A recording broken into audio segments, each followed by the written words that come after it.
कुछ और फॉर्मूले ड्राइव करेंगे।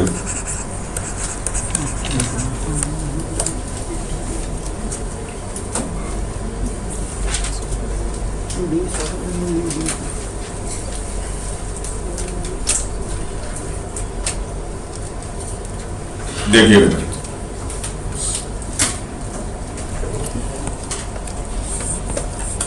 जब हमने इनवर्स को डिफाइन किया था बिल्कुल फर्स्ट लेक्चर में, तो ये तो डेफिनेशन लिखा था कि अगर साइन थीटा एक्स हो तो हम इसी को इनवर्स में ऐसे लिख देते हैं, sine inverse x is equal to theta. ये दोनों सेम स्टेटमेंट है, एक ट्रिग्नोमेट्रिक फॉर्म में लिखा हुआ, दूसरा इनवर्स ट्रिग्नोमेट्रिक फॉर्म में लिखा हुआ। साइन थीटा अगर एक्स है तो हम उल्टा बोल देते हैं कि साइन इनवर्स एक्स होगा थीटा। और इसके साथ साथ दो कंडीशन है कि इसमें जो एक्स है ये -1 से 1 में है, और जो थीटा है ये -π/2 से π/2। साइन इनवर्स की जो वैल्यू लेते हैं ये -π/2 से π/2 तक ले। अब जरा ध्यान दीजिए, अगर हम यहां से थीटा की वैल्यू उठाकर यहां ला के रखते हैं, यानी यहां पे थीटा की जगह पे थीटा की क्या वैल्यू है, साइन इनवर्स एक्स। तो अगर यहाँ पे थीटा की जगह पे साइन इनवर्स एक्स रख दें तो बन क्या जाएगा, sine inverse x is equal to x. तो एक फॉर्मूला बन गया कि साइन इनवर्स एक्स अगर है, साइन इनवर्स एक्स, तो हम इसे क्या लिखेंगे, एक्स लिखते हैं। तो कभी भी ये दिख रहा है sine of sine inverse x, तो आप इसको सीधा कर दीजिए, किसकी वैल्यू हो जाएगी, एक्स। बोलो ठीक है ये। लेकिन ये तब है सिर्फ कहां से कहां तक है, -1 से 1 तक। अदरवाइज आप बोलोगे this is not defined, sign inverse x की वैल्यू एक्स है when x lies between -1 and 1। Otherwise आप कहेंगे दिस इज नॉट डिफाइंड। तो इसी तरह से बाकी 5 भी हो जाएगा। अगर कॉस इनवर्स एक्स लिखे, जैसे मैंने साइन के लिए कहा, तो वैसे ही कॉस के लिए हो जाएगा cos of cos inverse x, this is x. ये भी होगा जब एक्स -1 से 1 है, अदरवाइज नॉट डिफाइंड। ठीक इसी तरह से tan के लिए हो जाएगा tan इनवर्स एक्स, ये एक्स है और ये एक्स है when x is any real number, ये ऑलवेज डिफाइंड है। tan inverse x always x होगा, एक्स को चाहे कोई भी रियल नंबर रख दे। cot इनवर्स एक्स, ये एक्स है, again x is any real number.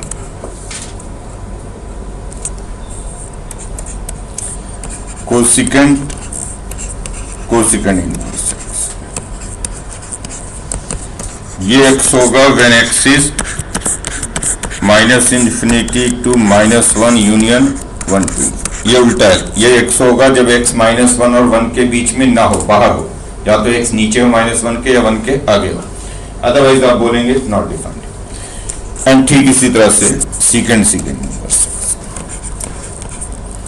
Secant of secant inverse x, this is x when x is less than और equal to -1 और ग्रेटर देन और इक्वल टू।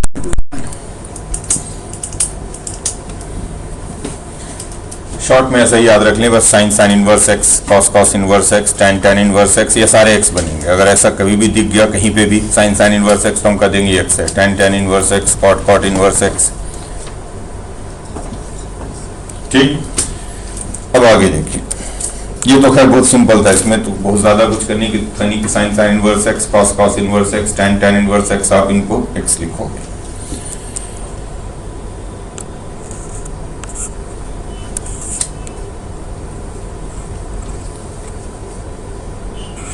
चलो आगे अगली बार करेंगे, इसका एक क्वेश्चन कर लेते हैं टाइम, क्योंकि वो थोड़ा सा मुश्किल है, अगली बार इसको शुरू करेंगे। लिखिए question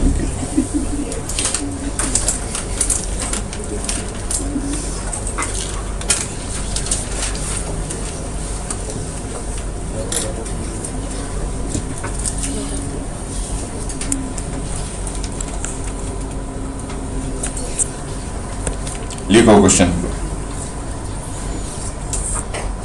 solve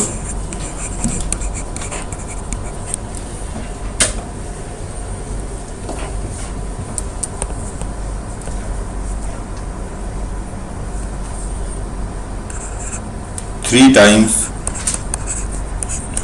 sin inverse x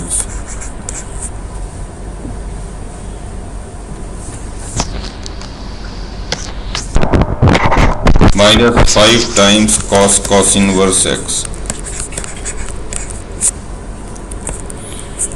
is equal to 7.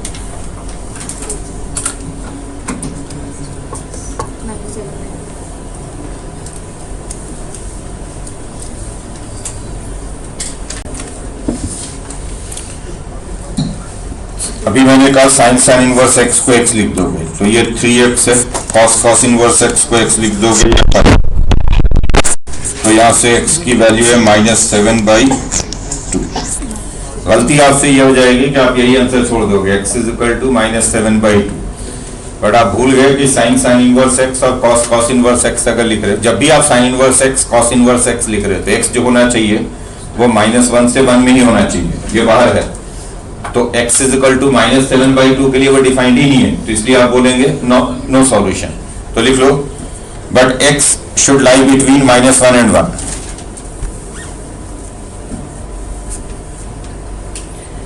Hence the given equation has no solution.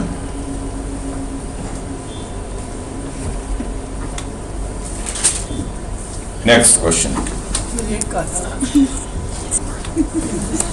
fx is equal to 3 raised to 2 sin inverse plus 5 raised to -3 secant inverse. fx is 3 raised to 2 sin inverse x plus 5 raised to -3 secant inverse। ये कोई function है fx। Find the range of fx।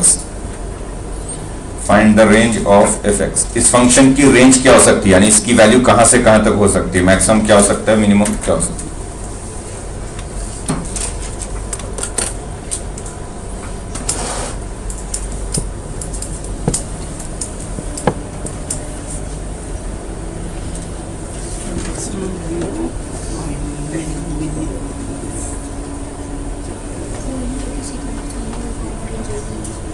Function का range find करना हो, value बतानी हो, तो पहले आप उसका डोमेन भी चेक किया करो। डोमेन का मतलब कि इसमें x कहां से कहां तक हो सकता है, x की क्या वैल्यू हो सकती है। जो x की वैल्यू होती है वो डोमेन कहलाता है और जो फंक्शन की वैल्यू होती है वो रेंज कहलाता है।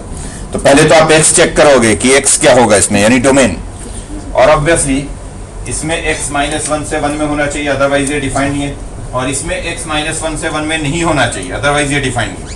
मतलब ये कि अगर हम x को -1 और 1 के बीच में रखेंगे, बिटवीन -1 and 1, तो ये डिफाइंड हो जाएगा बट वो नहीं होगा, और अगर बाहर जाएंगे तो वो डिफाइंड हो जाएगा बट ये नहीं होगा। दैट मीन्स कि दो ही पॉइंट ऐसे हैं जहां पे दोनों डिफाइंड होंगे, 1 पे और -1 पे। तो इसके डोमेन में सिर्फ दो ही पॉइंट है, 1 and -1। तो लिख लो this function is defined at only 2 points. This function is defined at only 2 points, x is equal to 1 and x is equal to -1। और इसलिए अगर आपको इस फंक्शन का सपोज डोमेन भी लिखने को कहा जाता, मैंने बोला नहीं था, लेकिन अगर मैं कहता है कि right the domain of the function, तो डोमेन कैसे लिखते, कर्ली ब्रैकेट में लिखते,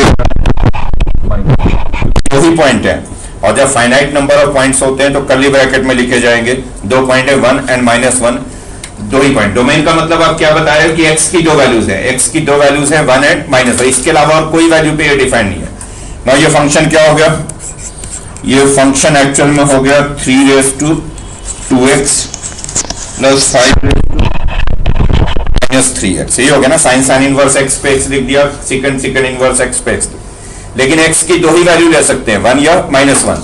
तो जब x को 1 रखेंगे तो f1 क्या मिलेगा, f1 मिलेगा 3 raised to 2 plus 5 raised to -3, यानी 9 plus 1/125। कितना होता है ये,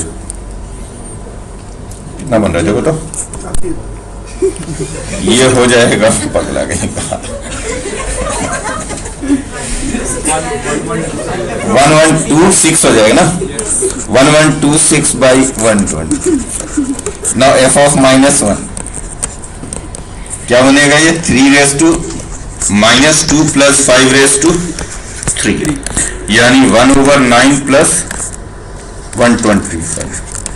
तो ये हो गया 1126 बाई 9। तो इसके रेंज में भी दो ही पॉइंट हो सकते हैं, यानी इस फंक्शन की दो ही वैल्यू हो सकती है, या तो 1126 बाई 125 या 1126 बाई 9। तो इसलिए आप कहेंगे कि जो फंक्शन का रेंज है ये भी कर्ली ब्रैकेट में 125 1126 बाई 9।